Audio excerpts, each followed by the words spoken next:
할렐루야. 오늘 말씀 어제에 이어서 이제 사무엘상 말씀을 같이 읽게 됩니다. 여러분 이제 성경을 읽다 보면은 너무 당연해서 그냥 지나치는 것들이 있어요. 그런데 잘 생각해 보면 좀 이상한 것들, 뭐 그 중에 하나가 바로 오늘 이 사무엘서인데요. 여러분 생각을 해보세요.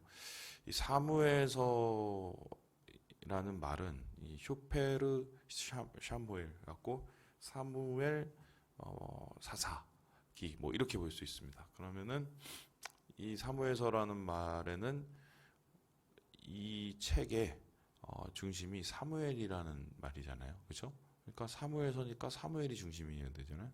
그런데 신기한 게 그 사무엘이 이 사무엘하에 차지하는 비중은 전체 내용의 실제로는 5분의 1, 4분의 1도 채 되지 않아요.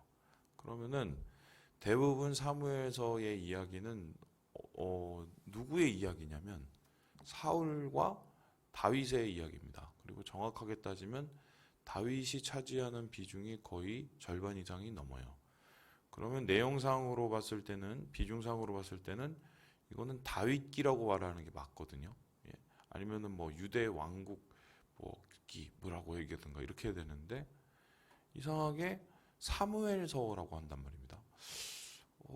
그렇다면은 왜 하필 여러 이름이 있지만 사무엘서라고 할까? 이런 질문을 가져보셨는지 모르겠어요. 이게 우리가 너무 당연하게 사무엘서를 읽으니까 그 이름에 대해서 익숙해졌는데 생각을 해보면 좀 이상하죠. 그런데 이렇게 찾아를 보면 뭐라고 얘기가 나오냐면 사무엘이 사실적으로 이 책을 썼기 때문이다 이런 얘기가 나와요. 이게 무슨 소리냐? 탈무드에 보면은 사무엘이 자기의 이름을 딴 책과 그다음에 사사기와 룻기를 기록하였다라는 이 기록이 있습니다. 그래서 이 사무엘에 의해서 쓰여진 책이고 자기가 태어난 이후에 유대 왕국이 이르기까지 변화를 쓴 책이기 때문에 자기 이름을 붙였다 이렇게 생각을 하는 경우가 있어요. 그런데 그것도 또 좀 이상한 게 사무엘이 만일에 이 책을 썼다면 사무엘이 이 책을 다 쓸 때까지 살아 있어야 되거든요. 근데 사무엘이 죽은 게 언제냐면 사무엘서 25장에 죽어요. 사무엘상 25장. 그러면은 사무엘상 25장 후부터는 사무엘이 안 쓴 게 정확하거든요. 그죠? 그러면은 이건 또 사무엘이 쓴 것도 아닌데 왜 그럼 사무엘서라고 할까? 그래서 보통 이 책의 저자를 이제 물론 알 수는 없지만 많은 경우에 나단이 쓰지 않았을까? 뭐 이런 얘기가 이제 뭐 가장 대표적인 주장으로 써 있습니다. 그러니까 나단 선지자를 아시죠? 그 다윗을 곁에서 돕고 또한 다윗의 죄를 지적하여서 돌이키게 한 그 선지자가 바로 이 사무엘서를 쓰지 않았을까 이렇게 뭐 추정을 하고 있지만 그것도 정확치가 않아요. 근데 어쨌든 내용상으로 보거나 아니면은 뭐 저자를 봤을 때도 이 사무엘서는 사무엘서라고 말을 하기에는 좀 많이 부족한 면이 있지 않을까 이렇게 보게 되는데요. 그럼에도 불구하고 이 긴 책, 상하권으로 나눌 수밖에 없이 이 긴 책을 사무엘서라고 명명하고 있습니다. 그 이유가 무엇인지를 잘 따져본다면 사무엘이라는 사람이 가지고 있는 이 인물의 비중 때문이에요. 이게 무슨 소리냐? 사사기의 끝이 어떻게 끝났냐면 여러분 아시겠지만 동족상잔의 비극으로 끝난단 말입니다. 근데 동족상잔의 비극이 된 이유를 사사기의 기자가 뭐라고 그러냐면은 그 땅에 왕이 없어서 자기 소견대로 행했기 때문이라고 얘기합니다. 그렇다면은 왜 왕이 없어서 그랬을까 했었을 때 사실 사사가 왕의 노릇을 어느 정도 했었거든요. 그럼에도 불구하고 그 땅의 평화와 또 그 땅의 정의와 또 그 땅의 질서가 많이 붕괴되었다는 사실은 사사를 사사 취급을 안 한 거예요. 그러니까 하나님의 리더를 리더답지 않게 생각을 한 겁니다. 자, 그만큼 국민들이 병들어 있었고 이스라엘 백성의 영적 수준이 엉망이 되어 있었기 때문인데요. 그런데 이렇게 엉망이 되어 있는 이스라엘 백성의 수준을 다시 끌어올려서 하나님의 백성으로 만들고, 그리고 이어서 진정한 왕, 그러니까 다윗을 통한 하나님의 나라를 세우기까지의 그 가교 역할, 그 다리 역할을 한 사람이 누구냐면 바로 사무엘이에요. 그러니까 사무엘이란 사람이 대단한 이유가 뭐냐면 영적인 암흑기인 사사의 시대를 끝내고 새로운 시대인 하나님의 나라, 이 유대 왕국을 열었기 때문인데요. 그런데 여기서 정말 놀라운 게 뭐냐면 이 사무엘이 가지고 있는 능력과 사무엘이 가지고 있는 위치가 사실은 거의 왕의 버금가는 권력과 위치였거든요. 그렇다면은 사실 사무엘이 달리 마음만 먹었으면 스스로 왕이 될 수가 있었어요. 뭐 그 정도는 아마 껌이었을 거예요. 그럼에도 불구하고 사무엘은 스스로 왕이 되지 않고 왕을 세우는 사람이 됩니다. 그리고 그냥 왕을 세우는 사람이 아니라 그 왕이 세워가는 과정에서 그를 가르치고 돌보는 사람이 되거든요. 여러분 아시겠지만 이러한 사람이 신약 성경에도 한 명 나옵니다. 그거 이름이 뭐냐면 바로 세례 요한이죠. 세례 요한은 뭐 어떤 사람이었습니까? 이 신구약 시대의 그 암흑과 같은 시대를 끝내고 예수님의 시대로 접어들게 하는 그 다리 역할을 한 사람이 세례 요한입니다. 그러니까 쉽게 설명을 해드릴게요. 예수님께서 어떻게 사람들을 그렇게 빨리 끌어모으시고 예수님께서 대중들의 호응을 그렇게 많이 받으셨을 이유가 무엇인가 했었을 때, 물론 예수님께서 기적을 행하시기도 하고 또 예수님께서 뭔가 말씀과 능력을 나타내셔서 그런 것일 수도 있지만 사실은 세례 요한이 다 깔아놨어요. 쉽게 설명하면 베드로, 야고보, 요한, 거기에 나와 있는 이 여러 제자들 혹은 뭐 나다나엘 뭐 이런 이 제자들이 다 누구의 제자였었느냐? 세례 요한의 제자였어요. 뿐만 아니라 이미 세례 요한에 대해서 이 소망의 마음을 가지고 광야에 나가서 세례를 받았던 사람들이 이미 예수님을 받아들일 준비를 하고 있었거든요. 그러니까 그렇게 자기를 통해서 세워진 사람들, 자기를 통해서 갈망으로 온 사람들을 세례 요한이 어떻게 해요? 그대로 예수님에게 넘겨드렸던 거예요. 그래서 세례 요한이 자기 자신을 가리켜서 뭐냐면 나는 쇠하여야 되겠고 그는 흥해야 되겠다.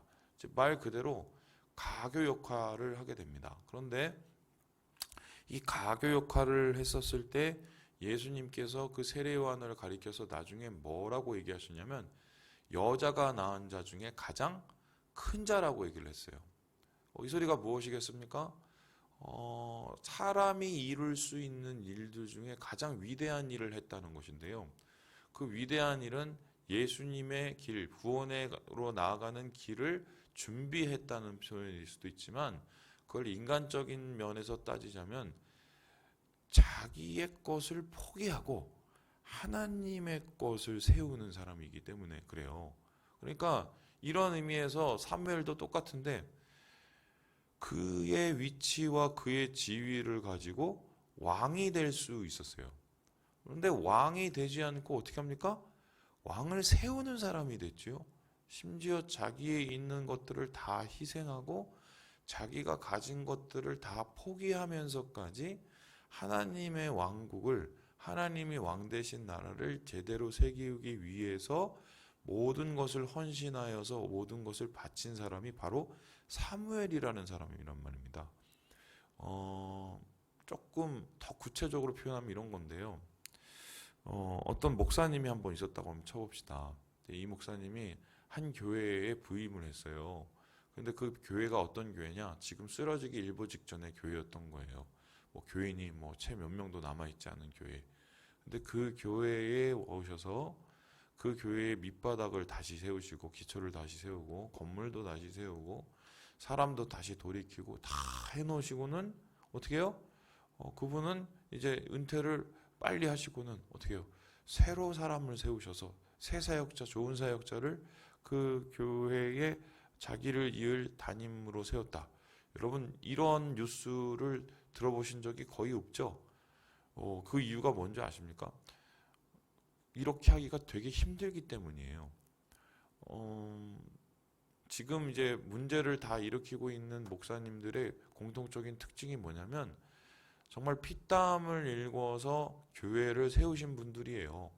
이 자기의 능력과 자기의 힘으로 교회를 세우기까지 최선을 다했던 분들인데 이분들의 또 공통점이 뭐냐면 세워놓고 물러날 때 물러나야 되는데 물러나지 않고 자기가 끝까지 누리거나 자기가 끝까지 영향력을 미치려고 하니까 어떻게 됩니까?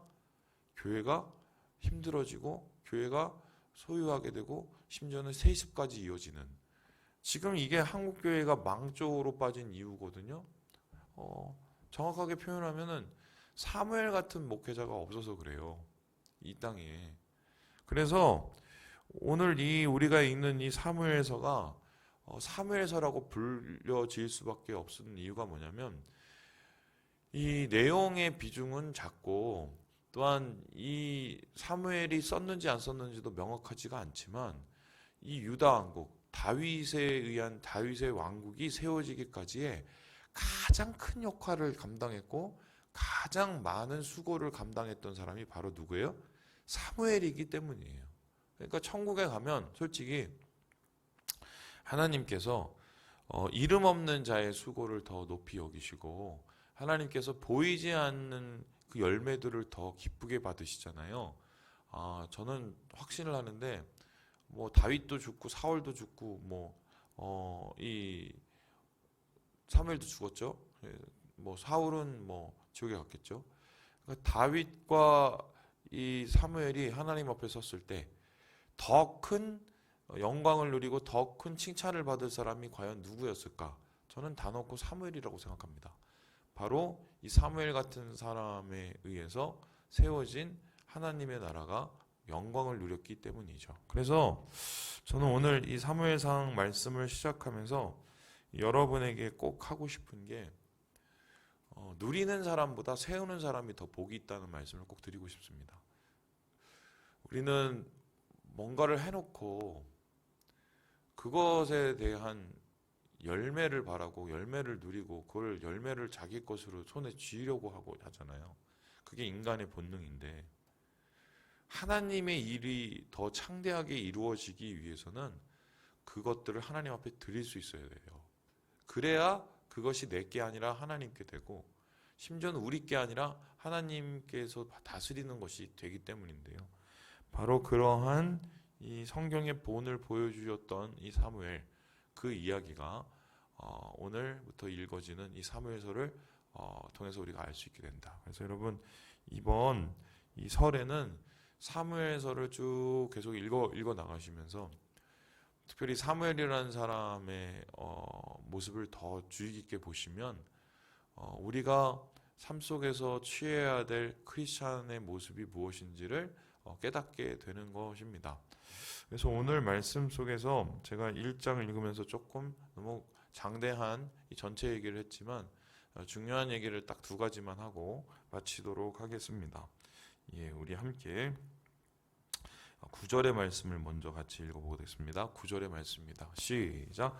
그들이 실로에서 먹고 마신 후에 한나가 일어나니 그때 제사장 엘리는 여호와의 전 문설주 곁 의자에 앉아 있더라. 엘리에 대한 얘기를 하고 싶은데요. 엘리를 얘기할 때 한번 이 사무엘서를 계속 읽어보세요. 엘리에 대한 언급할 때 동일하게 나타나는 얘기가 있습니다. 어떻게 해요? 엘리는 계속 앉아 있어요. 나중에 엘리가 죽을 때도 어떻게 합니까? 앉아서 뒤로 자빠져서 죽어요. 신앙은 앉아 있으면 안 돼요. 특별히 사무엘서 기자가 엘리에 대한 표현을 할 때 계속 앉아 있는 것으로 표현을 하면 이유가 뭡니까? 엘리가 사사거든요. 사사는 다스려야 되거든요. 하나님의 뜻을 행해야 되거든요. 진리를 이루어야 되거든요. 그런데 어떻게 해요? 물러서서 앉아 있고 움직이지 않는 신앙인. 그래서 그냥 숨만 쉬고 있는 신앙인은 세상을 변화시킬 수도 없고 심지어는 자기의 자식들까지 망가뜨려요. 엘리의 아들 비느하스와 홈니가 그렇게 이 제단을 엉망진창으로 만들고 소위 말해서 이스라엘에서 가장 치욕적인 언약궤를 빼앗기는 그러한 비극을 만들었던 이유가 뭐냐면 비느하스 홈리가 못돼서도 그런 거지만 엘리가 앉아 있었기 때문입니다. 그 자식이 어떻게 되건 말건 앉아 있었어요. 앉아 있었어요. 신앙인은 행동해야 돼요. 행동하는 신앙인이 하나님이 이 세대에 바라는 신앙인이다. 이거고요. 우리 마지막으로 11절의 말씀을 읽고 정리해 보도록 하겠습니다. 11절입니다. 시작. 선하여 이르되 만군의 여호와여 만일 주의 여종의 고통을 돌보시고 나를 기억하사 주의 여종을 잊지 아니하시고 주의 여종에게 아들을 주시면 내가 그의 평생에 그를 여호와께 드리고 삭도를 그의 머리에 대지 아니하겠나이다. 오늘 보니까 한나가 결과적으로 애를 못 낳아서 이 일이 생긴 거잖아요. 한나가 애를 못 낳은 이유는 하나님께서 태를 막으셨기 때문이라고 그러고요. 태를 막으셨기 때문에 아이를 낳지 못하는 것은 마치 이스라엘 백성이 영적으로 암흑기에 있어서 영적인 열매를 맺지 못하는 것과 똑같지요. 그런데 이렇게 이 열매가 없는 삶, 아이가 없는 이 여자가 아이를 낳을 수 있었던 이유가 무엇이냐? 되게 흥미로운데 아이를 들이니까 아이를 낳습니다. 그렇죠?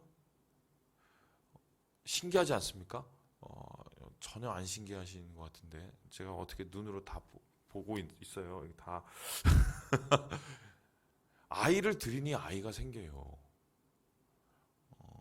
그러면 제가 여기 아이라는 거에 다른 말을 한번 넣어볼게요. 물질을 들이니 물질이 생깁니다. 그죠? 명예를 들이니 명예가 생깁니다. 나의 자존심을 들이니 하나님이 자존심을 세워주십니다. 이 원리예요. 내려놓음의 원리. 그래서 이 사사기의 가장 큰 문제는 내려놓지 못해서 다 모든 일들이 엉망이 됐거든요. 자기가 주려고 해서. 그런데 이 사사기를 끝낼 수 있었던 한나의 기도의 가장 큰 반전은 내려놓으니까 열린다는 거예요. 예, 말씀을 마칩니다. 오늘 저녁에도 좀 그런 얘기를 하겠지만 저녁에 예배 꼭 들어오세요. 내려놓으세요. 예, 이번 설은 내려놓는 설이에요. 자녀가 오는 부분 좀 마음 열어서 내려놓으시고 좀 내려놓으셔야 돼요. 목사님 더 내려올 게 뭐 있다고 또 내려놓습니까? 잘 생각해 보면 많아요. 예, 저도 많은데요. 내려놓으면 열려요. 아이를 들이니 아이가 생겨요.